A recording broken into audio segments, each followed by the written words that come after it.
It's 9:07 a.m. on a Tuesday. Your calendar is full, your inbox is already angry, and somewhere in the back of your mind, a tiny thought keeps tapping the glass. How much money would it take to never do this again? Not take a long vacation, not switch jobs, never work again. And then you hear the magic sentence people love to throw around like it's a cheat code. Just follow the 4% rule. 4%. Sounds small, safe, almost boring, which is exactly why it's so dangerous when you misunderstand it. Because the 4% rule is not a promise. It's not a law of nature. It's not even really a rule. It's a historical accident that people are using to plan the rest of their lives. So let's talk about what it actually says, what it quietly assumes, and the uncomfortable math hiding underneath the hype. Because if you get this wrong, you don't just adjust your budget, you unretire. Let me drop you into a scene. Imagine you've done everything right. You saved aggressively, you invested, you skipped some things your friends didn't skip, you built a portfolio. And one day, you finally hit the number. Say it's $1 million. You sit down at your kitchen table, open a spreadsheet, and you do the sacred fire math. 4% of $1 million is $40,000. So you can spend $40,000 a year forever. You picture it immediately. Mornings without alarms, long walks, slow coffee. A life where your time belongs to you. And then reality leans in and whispers, forever is a long time. Because what the 4% rule is actually about is surviving the bad years. Not the average years, not the good years when everyone feels like a genius. The bad years, the years that break people. And right now, a lot of people are trying to never work again in a world that has gotten very good at producing bad years. Here's why this matters right now. For most of modern history, retirement was a short chapter at the end. Pensions existed, lifespans were shorter, markets had fewer spectators live streaming your portfolio's heartbeat. Now, retirement is getting stretched like taffy. People want to retire earlier, live longer, pay for health care longer, rent longer, support family longer, and inflation has returned from the dead like a sequel nobody asked for. At the same time, we're watching a generation discover that high income doesn't automatically buy freedom. You can make six figures and still feel owned by your calendar. So the appeal of a simple number is obvious. Give me the number, give me the math, tell me when I'm done. That's the emotional power of the 4% rule. And that's why you should be slightly skeptical of it. Because it's simple on the surface and brutally specific underneath. Here's the system in plain language. The 4% rule is a withdrawal strategy for a portfolio, usually invested in a mix of stocks and bonds. The basic idea is you retire with a pile of investments. In the first year, you withdraw 4% of the starting balance. Every year after that, you raise that dollar amount with inflation. Historically, using U.S. market data, that had a high chance of lasting about 30 years. So if you start with $1 million, you take $40,000 in year one. If inflation is 3%, next year you don't take 4% again, you take $40,000 times 1.03, so $41,200. Next year, adjust again, and again, for decades. Notice what's happening. Your spending is on autopilot, but the market is not. This is the part people love because it feels like a paycheck you created yourself, and it can work. But the part that matters is why it worked historically, and what had to be true for it to work. The origin story is less glamorous than TikTok makes it. The famous research behind this is often tied to the Trinity study from the late 1990s, building on earlier work. Researchers looked at historical market returns and asked if someone retired at different points in history with different stock and bond mixes and withdrew a fixed inflation-adjusted amount, how often did they run out of money? They tested lots of withdrawal rates, And 4% became the headline because in those historical scenarios, it was often safe enough for a 30-year retirement with a balanced portfolio. Not guaranteed, not immortal, safe enough in the data they had. So the 4% rule is basically a summary of a survival test, a stress test. Can you make it through the worst decades we've already lived through? And here's the uncomfortable mechanism that decides whether you win or lose. The first 5 to 10 years, not the last 5 to 10. Early returns matter more than later returns because you're pulling money out while the portfolio is still small enough to be fragile. This is the part almost nobody wants to talk about because it ruins the fantasy that investing is just average returns over time. It's not. The order of returns matters a lot. Let's make it painfully simple. Two people retire with $1 million. They both withdraw $40,000 the first year, inflation adjusted after. They both live through the exact same average return over 30 years. Same average, totally different outcome. Because person A gets bad returns early, then good returns later. Person B gets good returns early, then bad returns later. Because when you withdraw during a crash, you're selling more shares at low prices. That permanently shrinks the future engine that was supposed to recover. It's like trying to row a boat across a lake while someone keeps drilling little holes in the bottom. If the holes show up early, you're bailing water the entire trip. This is called sequence of returns risk. It's the reason two retirees can do the same thing and one ends up fine, while the other ends up back at work at 67, learning new software they hate. And it's why the 4% rule isn't really about 4%. It's about timing and luck. Now let's do the math everyone comes for.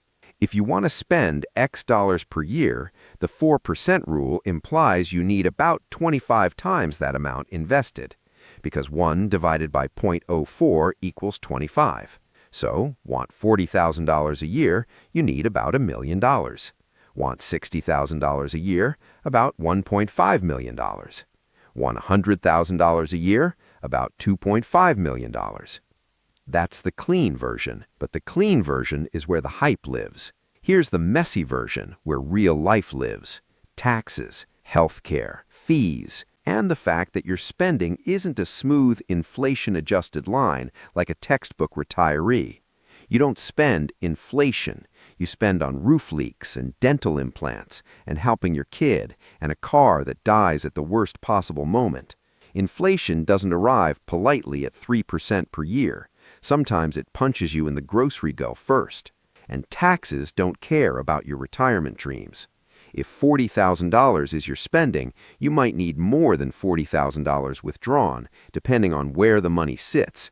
Pre-tax accounts, taxable brokerage, Roth, pensions later, Social Security. So already the 25x number is a starting point, not a finish line. But we haven't hit the real discomfort yet. The hidden assumption inside the 4% rule is that the future will rhyme with the past. U.S. stocks performed extraordinarily well over the 20th century into the early 21st. Bonds had long periods of solid returns, and the U.S. dollar remained, broadly speaking, the main character. That historical record is exactly what makes the 4% result possible. But you don't get to retire in the past. You retire in the next 30 years. And the next 30 years might include things the historical data set barely experienced, or experienced under different valuations, different interest rate regimes, different demographics, different debt loads. This doesn't mean the 4% rule is wrong. It means it's conditional. It's like saying, this bridge has held up in every storm we've recorded. Okay. But are we building the next storm out of the same ingredients? And if we're not, do you still want to bet your entire freedom on one number? Here's where the hype and reality split. Hype sounds like this. Hit your number, withdraw 4%, you're done. Reality sounds like this. You might be done if markets cooperate early, if inflation behaves, if your spending doesn't spike, if you're flexible, if you don't panic sell, if your taxes don't jump, if your healthcare costs don't explode, if you're not trying to fund 50 years, not 30. That last one matters. The original framing was often about a 30-year retirement. Retire at 65, make it to 95. But the modern dream is retiring at 45. Now you're asking your portfolio to last 40, maybe 50 years. That is a different game. Not impossible, just different. When you extend the timeline, the safe withdrawal rate tends to shrink because there are more chances for ugly sequences to happen. And the irony is, the earlier you retire, the more you probably care about never working again, which means the cost of being wrong is higher. The thing you want most is the thing you can least afford to gamble.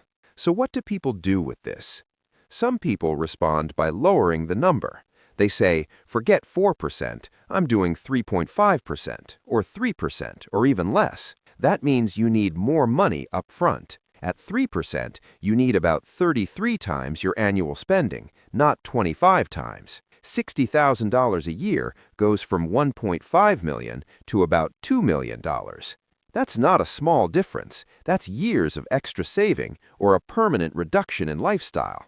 Other people don't lower the number. They add flexibility. Instead of withdrawing a fixed inflation-adjusted amount no matter what, they adjust spending based on how markets perform. In good years, spend more. In bad years, spend less. This is the part that sounds easy until you're actually living it. Because spend less in bad years means no travel, no renovations, delay replacing the car, cut gifts, cut hobbies, cut the small things that were supposed to be the point of retiring. And it can feel absurd. You finally win, you finally stop working, and then the market has a tantrum and you're eating rice and pretending you like it. That's not a failure of the strategy. That's the price of making the strategy more robust. Flexibility is how you buy safety without needing an extra $1 million. But flexibility is also work, not a job, but a constant negotiation with reality.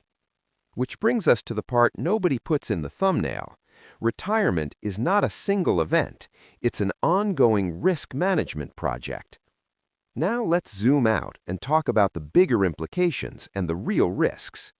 The 4% rule assumes you stay invested through downturns. That's the whole point. You don't get the long-term returns if you bail out when it hurts.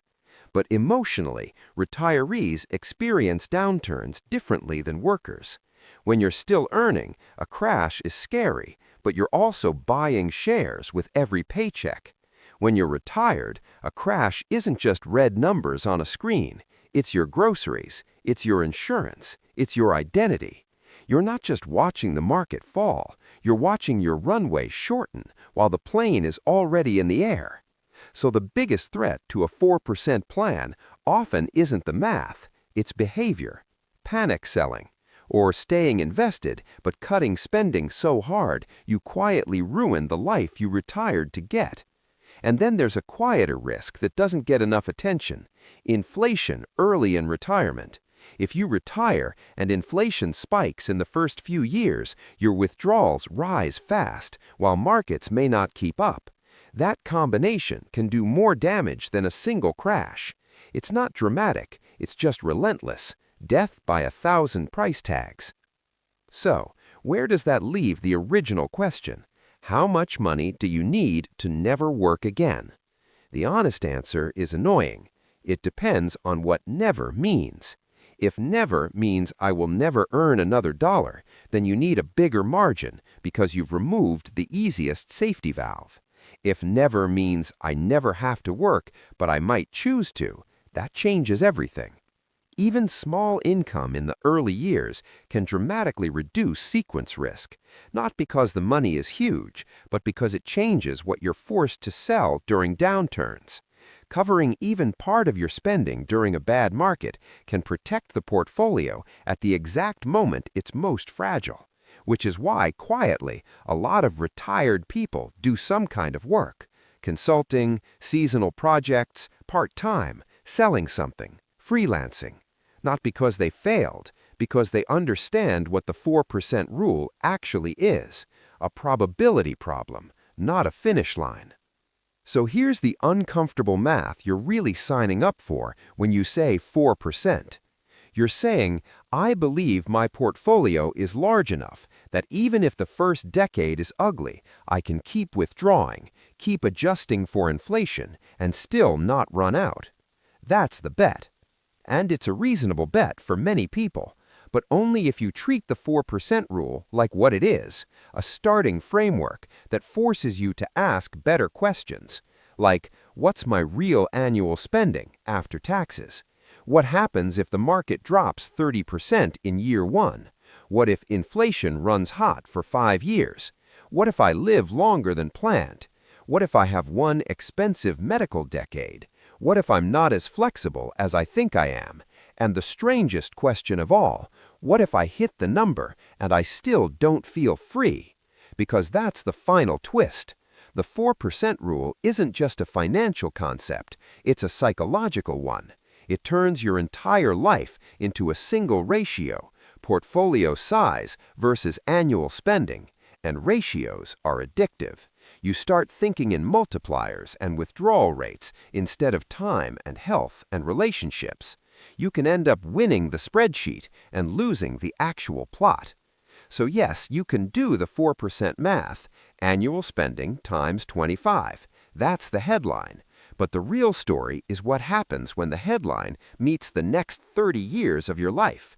And the question you should sit with isn't, can I retire on 4%? It's this: if the market takes away your certainty in the first 5 years, what exactly are you going to do?